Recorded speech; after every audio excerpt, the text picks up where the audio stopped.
खुशामदीद आप सभी दोस्तों का फिर और एक बार और एक इन्फॉर्मेटिव वीडियो के साथ। जी हाँ दोस्तों, आज की वीडियो हम बात करने वाले हैं कि जो कि रिसेंटली सर्कुलर आया है जे.एंड.के गवर्नमेंट की तरफ से, जो भी एम्प्लॉइज़ हैं गवर्नमेंट एम्प्लॉइज़ जे.एंड.के गवर्नमेंट के, उन सभी को अपनी ऑनलाइन प्रॉपर्टी जो भी डिटेल्स है तो वो फाइल करनी है। जो इसके लिए एक वेबसाइट, एक पोर्टल दिया गया है जिसकी लास्ट डेट है 31 जनवरी 2022। तो इस सभी प्रोसेस को जानने के लिए कि कैसे हम ऑनलाइन अपनी प्रॉपर्टी डिटेल्स फाइल कर सकते हैं, चलिए देखते हैं इस वीडियो में। तो सबसे पहले आपको क्या करना होगा, आप गूगल क्रोम में जाइए। गूगल क्रोम में आप वहाँ पे ऊपर आप लिखेंगे, सर्च करेंगे prs.jk। उसके बाद सर्च पे वहाँ पे आप टैप करेंगे तो आपके पास पहली जो वेबसाइट आएगी, पहले नंबर पे आप जैसे आप देख रहे हैं prs.jk, तो यहाँ पे आप इसको क्लिक करेंगे तो ये वाला पेज आपके सामने आ जाएगा, प्रॉपर्टी रिटर्न सिस्टम, जो कि गवर्नमेंट ऑफ जे.एंड.के की तरफ से है। तो यहाँ पे आप आ जाएंगे। इसके बाद आपको क्या करना है, आपको पहले जाना है एम्प्लॉई रजिस्ट्रेशन पे। जी हाँ, ऊपर लिखा हुआ है जैसे कि आपको स्क्रीन में भी यहाँ पे दिखाई दे रहा है, एम्प्लॉई रजिस्ट्रेशन पे आप क्लिक करेंगे। वहाँ पे आपको पहले अपना CPIS कोड जो आपके डिस्ट्रिक्ट का होगा, जैसे वहाँ पे पहले कुछ हरूफ आते हैं जिसमें डिमॉन्स्ट्रेशन के लिए वीडियो बना रहा हूँ। यहाँ पे मैं लिख रहा हूँ PUL जो कि डिस्ट्रिक्ट है, उसके बाद डिपार्टमेंट का नाम आता है EDU एजुकेशन। उसके बाद जो भी आपके वहाँ पे न्यूमेरिकल्स होते हैं, जो भी आपका CPIS कोड है, वो आप बिल्कुल यहाँ पे लिखेंगे आराम के साथ, बिल्कुल यहाँ पे आप लिखें। उसके बाद जो कोड दिया गया है जो आप देख रहे हैं यहाँ पे कैप्चा कोड, तो वो भी आप लिखेंगे। उसके बाद एंटर करेंगे। यहाँ पे देख रही मैंने पहले अपना जो प्रॉपर्टी थी वो फाइल कर दिया, तो यहाँ पे दिखाई दे रहा है CPIS नंबर ऑलरेडी रजिस्टर्ड, क्योंकि मैं ऑलरेडी रजिस्टर्ड हूँ और ये मैं वीडियो सिर्फ डेमोन्स्ट्रेशन के लिए बना रहा हूँ। तो मैं एम्प्लॉय लॉगिन पे जाऊँगा। जब आप भी रजिस्ट्रेशन करेंगे फिर आप भी एम्प्लॉय लॉगिन पे जाएंगे, फिर ये वाला पेज आपके सामने आ जाएगा। दोबारा से आपको अपना CPIS कोड डालना है जो आपने रजिस्ट्रेशन के टाइम डाला था, तो दोबारा वो आप कोड यहाँ पे डालेंगे।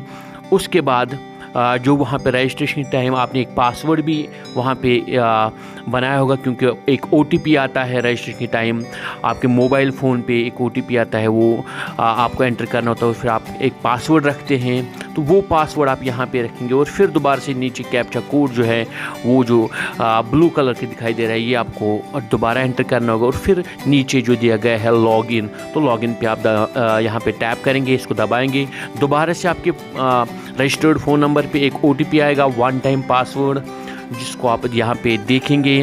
और अपने मोबाइल फ़ोन पे जो भी आपकी मैसेज आ चुकी होगी, वन टाइम पासवर्ड OTP आपके मोबाइल फ़ोन में आ चुका होगा, उसको आप यहाँ पे आराम के साथ, ध्यान के साथ यहाँ पे एंटर करेंगे।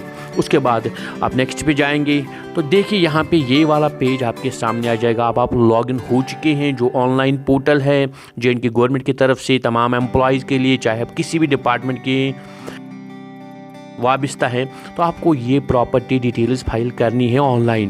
तो यहाँ पे देखिए, यहाँ पे दिखा रहा है ट्रू, ये फॉल्स, इज़ एक्टिव, इन्हें अभी आप भर सकते हैं। इज़ सबमिटेड फॉल्स दिखाई, इन्हें अभी आप तक आपने अपनी प्रॉपर्टी नहीं फाइल। आप एडिट पे क्लिक कीजिए तो ये वाला पेज आपके सामने आ जाएगा।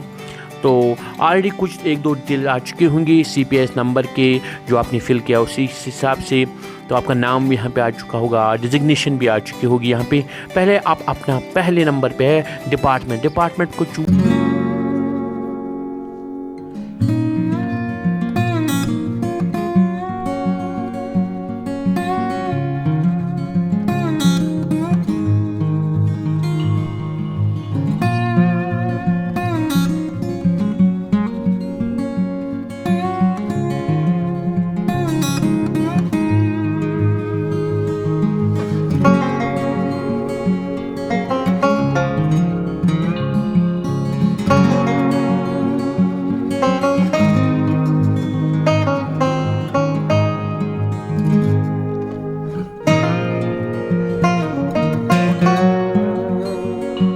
पे स्केल को आप यहाँ पे एंटर करेंगे as per your grade, as per your designation. तो उसके बाद ग्रॉस सैलरी, देखिए ग्रॉस सैलरी है टोटल सैलरी जो आप, जिसमें आपका जीबी फंड, जिसमें आपकी SLI पॉलिसी, जिसमें जो भी आपका डिडक्शन है वो भी इंक्लूडेड, टोटल कितना पे बनता है आपका, जो आप हाथ में लेते हैं, जो आपके बैंक में क्रेडिट होता है, तो उसको नेट सैलरी कहा जाता है, जिसमें डिडक्शंस होते हैं जीबी फंड या NPS या और जो भी डिडक्शन।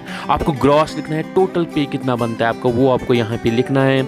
अपॉइंटमेंट डेट, इसके बाद आपको अपॉइंटमेंट यानी जिस दिन से आपने एज़ पर सर्विस बुक आपने पहली अपनी जो यहाँ पे सर्विस बुक पे जो डेट दिया होगा या आपके अपॉइंटमेंट ऑर्डर पे, चाहे आप उसको रेगुलराइजेशन ऑर्डर कर लीजिए, अगर आप कंट्रैक्चुअल थे या और किसी तरीके से फिर रेगुलराइज हो गई, परमानेंट हो गई, उसी को अपॉइंटमेंट कहा जाता है, वो आप लिख सकते हैं। इसके बाद फैमिली स्ट्रेंथ, जितनी अपनी फैमिली स्ट्रेंथ यानी आपके घर में खाना में कितने अफराद हैं उनका आप यहाँ पे काउंटिंग लिखनी है। आपको इंग्लिश वर्ड्स यूज़ नहीं करने, मैथमेटिकल न्यूमेरिकल्स यूज़ करने सिर्फ। फिर अगर आप यहाँ पे 10 लिखेंगे, 12 लिखेंगे तो वो फिर स्पेलिंग के हिसाब से वो फिर आपका फॉर्म सबमिट नहीं होगा। तो यहाँ को आपको मैथमेटिकल न्यूमेरिकल ही सिर्फ यूज़ करने हैं। तो उसके बाद ये नीचे अभी आप लिखेंगे कितनी स्ट्रिंग है, उसके बाद आप नीचे जाएंगे तो सबमिट पे अपडेट भी कर सकते हैं। अगर आपको कोई दोबारा गलती होगी तो आप अपडेट भी कर सकते हैं इसको। इसके बाद यहाँ पे देखिए अब आपको क्या करना है, अब आपको जाना है ऐड न्यू प्रॉपर्टी पे। ऐड न्यू प्रॉपर्टी पे आप जाएंगे तो वहाँ पे 2-3 ऑप्शन आते हैं। पहले आप सिलेक्ट करेंगे, देखिए प्रॉपर्टी टाइप जो दिखा रहा है यहाँ पे, प्रॉपर्टी टाइप आपके लिए मैं थोड़ा जूम कर लेता हूँ, बेसिक इन्फो में है, प्रॉपर्टी में। तो पहला प्रॉपर्टी टाइप दिखा रहा है, अगर मैं जूम करके दिखाऊं, ये प्रॉपर्टी में हम जा रहे हैं जहां पे आपको फाइल करनी है। तो पहला यहाँ पे देखिए आप सिलेक्ट करेंगे प्रॉपर्टी टाइप में, उसमें 2-3 आते हैं, movable property, vehicle, immovable property. तो आपको पहले का करेंगे, मूवेबल प्रॉपर्टी को आपको सिलेक्ट करना है, पहले वाले को। जब आप ये सिलेक्ट करेंगे तो वहाँ नीचे आ जाएगा प्रॉपर्टी सब टाइप। तो यहाँ पे प्रॉपर्टी सब टाइप जब आप इसको टैप करेंगे तो वहाँ पे आ जाएगा कैश, ज्वेलरी एंड अदर जो होगा वहाँ पे। उसके बाद एक फॉर्म नीचे ओपन हो जाएगा आपके लिए, जिसको आपको आराम के साथ, ध्यान के साथ फिल करना है, जिसमें कि होगा कैश इन हैंड, यानी अगर आप देखेंगे 31 दिसंबर 2021 तक कितना पैसा आपके हाथ में था जो आपके पास अवेलेबल था। इसी तरह total balance in all saving accounts, अगर आपके सेविंग अकाउंट्स हैं जो कि खुले हुए हैं, चाहे सैलरी अकाउंट है और भी कोई सेविंग, तो उनमें कितनी अमाउंट थी अप टू 31 दिसंबर 2021। इसी तरह total value of mutual funds, अगर म्यूचुअल फंड्स में आपने इन्वेस्ट किया है और कहीं पे डिपॉजिट किया है, फिक्स्ड डिपॉजिट है कहीं पे किसी भी बैंक में, उनका आपको सबको लिखना है, फिक्स्ड डिपॉजिट का अमाउंट। अगर कुछ भी नहीं है तो आप 0 लिख सकते हैं, यहाँ पे न्यूमेरिकल लिखना है, आपको नो नहीं लिखना है, NO नहीं लिखना है, आपको 0 लिखना है। अगर आपने कहीं पे म्यूचुअल फंड्स में नहीं निवेश नहीं किया है, कहीं पे भी आपको फिक्स्ड डिपॉजिट नहीं है, जैसे कि मैं ये डेमो वीडियो दिखा रहा हूँ या डेमो फॉर्म भर रहा हूँ, हालांकि मैंने अपना जो फॉर्म है वो ऑलरेडी सबमिट किया हुआ है। ये मैं सिर्फ आपको समझाने के लिए और आपकी सहूलियत के लिए ये फॉर्म यहाँ पे दोबारा भर रहा हूँ, तो आपको पूरी तरीके से समझ आ जाए। देखिए यहाँ पे मैं दिखा रहा हूँ टोटल वैल्यू ऑफ ज्वेलरी, जैसे मैंने लिखा है, फॉर एग्जांपल मैं 70,000 लिख रहा हूँ यहाँ पे, जो मेरे पास है, मेरे स्पाउस, जो भी जो मेरा स्पाउस है, तो उसके पास ज्वेलरी की टोटल जो रकम है उसका जो कॉस्ट है वो 70,000 में रख रहा हूँ यहाँ पे। इसके बाद इसको आप सेव करेंगे। अगर आपको कहीं पे चेंज करनी है तो आप उसको चेंज करके फिर अपडेट भी यहाँ पे कर सकते हैं। नीचे जो अपडेट वाला बटन है उसको आप यहाँ पे देखिए नीचे अपडेट कर सकते हैं। तो अगर आपको लगता है कहीं पे चेंज करनी है, वो अपडेट पहले आप उस चेंज को कर लीजिए, क्लियर कर लीजिए, फिर अपडेट यहाँ पे आप इस पर टैप कर लीजिए तो वो चेंज हो जाएगी। तो अपडेट इसी के लिए है कि अगर आपको दोबारा कहीं पर प्रॉब्लम आ रही है या आपने गलत भर दिया बाई एरर, तो उसको आप क्लियर फिर कर सकते हैं। इसके बाद दोबारा हम जाएंगे प्रॉपर्टी पे, वहाँ अब दूसरा हम सिलेक्ट करेंगे क्योंकि मूवेबल प्रॉपर्टी हमारा हो गया है। अब दूसरा है व्हीकल। अगर आपके पास गाड़ी है तो आप व्हीकल चूज़ करेंगे। अगर आपके पास कोई भी गाड़ी ना तो 2 व्हीलर ना 4 व्हीलर, तो आपको ये छोड़ना है, आपको ये ज़रूरत नहीं है।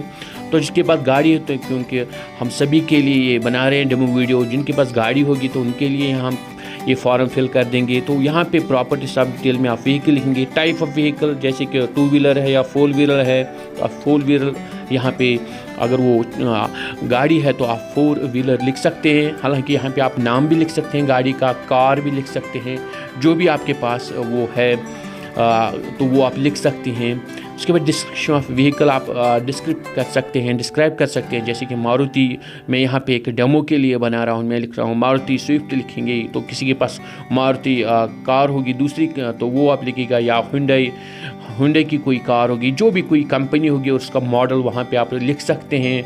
उसको आप गाड़ी को डिस्क्राइब कर, डेट एक्वायर, तो आपने एक्वायर कब किया, आपके पास कब आई ये गाड़ी, तो वो आप लिख सकते हैं यहाँ पे, जिस दिन, जिस टाइम, जिस महीने या जिस साल, तो वो आप यहाँ पे लिख सकते हैं। वो डेट एक्वायर कब की, आपने कब ये हासिल की, वो आप यहाँ पे लिख सकते हैं। तो बिल्कुल यहाँ पे आप टैप करेंगे तो वहाँ पे एक कैलेंडर आ जाता है, तो उसकी मदद से आप लिख सकते हैं। मीन्स एक्वायर, तो आपने कैसे, चाहे परचेज़ की, क्योंकि यहाँ पे 2-3 ही ऑप्शन है, या तो परचेज़ की होगी, या इनहेरिट की होगी, या यहाँ पे गिफ्ट मिला होगा, तो तीनों में से आप, क्योंकि गाड़ी तो वहाँ पे परचेज़ की तो आप परचेज़ लिख सकते हैं। डेट ऑफ एक्वायरमेंट, तो वो आपको कॉस्ट ऑफ एक्वायरमेंट, तो कॉस्ट कितना हुआ उस टाइम उस गाड़ी का, मान लीजिए मैं यहाँ पे 5 लाख लिख रहा हूँ, तो ये गाड़ी 5 लाख की थी उस टाइम, डेमो के लिए मैं लिख रहा हूँ। उसके बाद मोड ऑफ एक्विजिशन, तो यहाँ पे दोबारा से परचेज़ आप लिख सकते हैं, क्योंकि आपने परचेज़ किया तो मोड भी परचेजमेंट ही हो गया।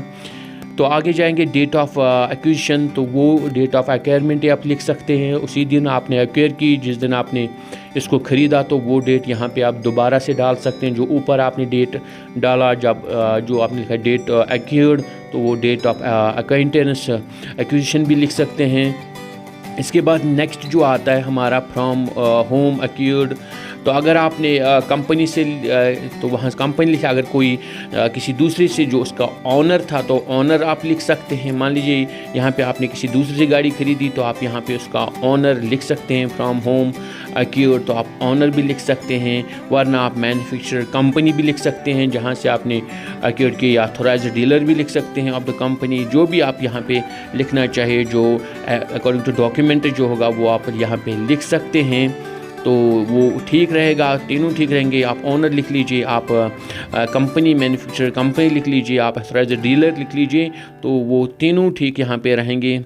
तो यहाँ पे मैं मान लीजिए मैं for time being demonstrate honour लिख रहा हूँ। इसके बाद वेदर एक्वायर्ड,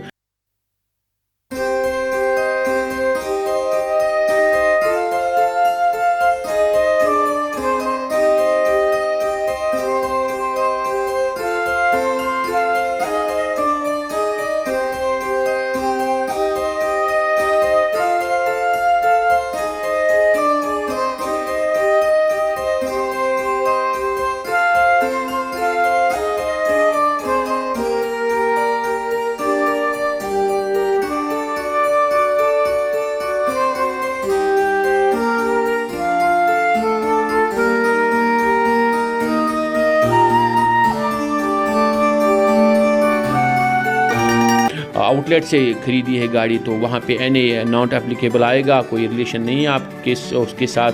तो इसके बाद आप जाएंगे नीचे, तो आप सेव पे यहाँ पे इसको क्लिक करेंगे, सेव पे आप दबाएंगे, मूवेबल हो गया, व्हीकल हो गया। आप लास्ट वाला जो ऑप्शन है वो है इमूवेबल प्रॉपर्टी पे हमें दबाना है।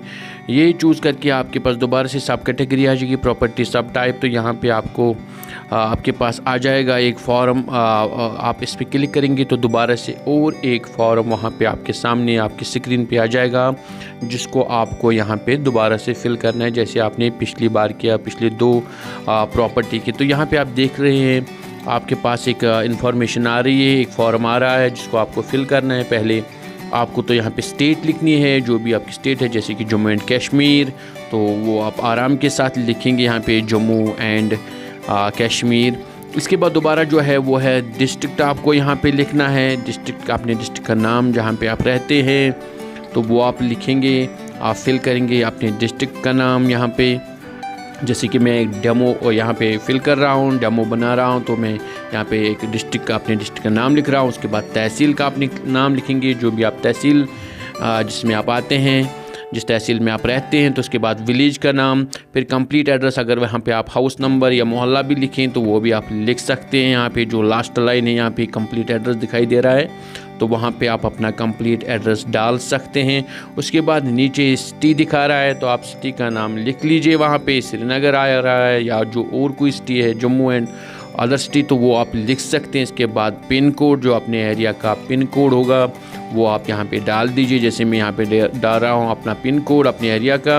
इसके बाद आपको डिस्क्रिप्शन ऑफ प्रॉपर्टी लिखनी है कि कौन सी प्रॉपर्टी आप जो इमूवेबल प्रॉपर्टी है। मान लीजिए अगर आपके पास आप 1-2 भाई हैं तो आपके पास 1-2 मकान है तो आप यहाँ पे लिख सकते हैं रेजिडेंशियल हाउस आपकी प्रॉपर्टी है। या अगर आप यहाँ पे आपको एक बात जहन में रखनी है, अगर आप 2-3 भाई हैं तो अभी तक आपके जो पेरेंट है वो ज़िंदा है तो अभी वहाँ पे आपके नाम कोई प्रॉपर्टी नहीं आई है तो यहाँ आप उसको स्किप भी कर सकते हैं। हालांकि किसी न किसी अगर वो एम्प्लॉई है वो भी एम्प्लॉय है तो किसी न किसी के नाम पे वो आनी चाहिए। एज़ पर जो लेटेस्ट ऑर्डर्स हैं गवर्नमेंट की तरफ से आप स्किप नहीं कर सकते, हर जगह कहीं पे उसका नाम आना चाहिए। जो भी आपके फैमिली मेम्बर्स है तो या तो आपके जो पेरेंट्स है या तो आपके जो दूसरे जो ब्रदर्स हैं तो उनके नाम पे आनी चाहिए। तो यहाँ पे अगर आपको मिला है बिल्कुल तो आप अपना वहाँ पे रेजिडेंशियल हाउस दिखा सकते हैं। अगर आप एक अलग मकान में रहते हैं, आपकी अलग फैमिली है तो वहाँ पे आप अपना रेजिडेंशियल हाउस दिखा सकते हैं मोबाइल प्रॉपर्टी में। तो आगे उसकी डिटेल जो भरनी है, जो भी यहाँ पे इंफॉर्मेशन आएगी उसकी, तो आपने कैसे वो एक्वायर किया वो भी आपको लिखना है। नीचे देखिए यहाँ पे आपको मैं दिखा रहा हूँ, तो उसके बाद आपको लिखना है वहाँ पे तो उसको कंस्ट्रक्ट आपने किया तो उसके बाद और इन्फॉर्मेशन आपको डालनी है, जैसे कि उसकी कॉस्ट क्या है इंक्लूडिंग द लैंड, यानी जो भी लैंड उसकी नीचे आ रही है इर्द गिर्द जो उस मकान के आ रही है तो इंक्लूडिंग वो यानी मकान और जो ज़मीन वहाँ पे है वो भी लिखनी है आपको, उसकी कॉस्ट अप्रॉक्सीमेट कॉस्ट। लेकिन यहाँ पे आपको जहन में रखना है कि आपको सिर्फ मैथमेटिकल न्यूमेरिकल्स का यूज़ करना है। आप यहाँ पे ना तो थाउजेंड्स लिख सकते हैं, इंग्लिश की मैं बात कर रहा हूँ THOUSANDS या लैक्स नहीं लिख सकते। आपको अगर वो प्रॉपर्टी लैक्स या थाउजेंड्स में आए तो सिर्फ मैथमेटिकल न्यूमेरिकल्स में उस तमाम अमाउंट को लिखना है, तो वो आप लिखेंगे नीचे। तो यहाँ पे फिर मोड ऑफ अकाउंट जो इनहेरिटेंस लिखना है, मोड कैसे है एक्विजिशन का, चाहे आपने वो इनहेरिट किया है, आपको गिफ्ट मिला है या आपने परचेज़ किया है, वो भी आपको इस फॉर्म में लिखना है नीचे। जहाँ नीचे जाएंगे तो वो सारा कुछ इन्फॉर्मेशन आपको यहाँ पे लिखनी है। तो फिर नीचे जाके तमाम कॉलम्स को कंप्लीट करके आपको दोबारा से नीचे देखिए आपको सेव बटन पे जाना है, तो आप सेव बटन पे आ गए। यहाँ पे आपको सेव करना है। अगर आपको कोई भी लगता है कहीं पे आपको बाय मिस्टेक कोई एरर हुई है तो आपको उसको दोबारा से क्लियर कर सकते हैं, यहाँ पे दोबारा से उसको लिख सकते हैं आराम के साथ। तो नीचे अब अपडेट का ऑप्शन आएगा सेव के बदले, तो आप अपडेट कर सकते हैं और वो जो चेंज आपने की होगी तो वो रिफ्लेक्ट हो जाएगी, वो करेक्ट हो जाएगी। प्रॉपर्टी को दोबारा से भर के आप यहाँ पे पहुँचेंगे, आप दोबारा से डैशबोर्ड को क्लिक कर सकते हैं। डैशबोर्ड पे आपको ये वाला पेज दोबारा से दिखाई देगा। तो यहाँ पे आपको क्या करना है, अगर आपको फाइनल सबमिट करना है तो आप एडिट पे दबा सकते हैं।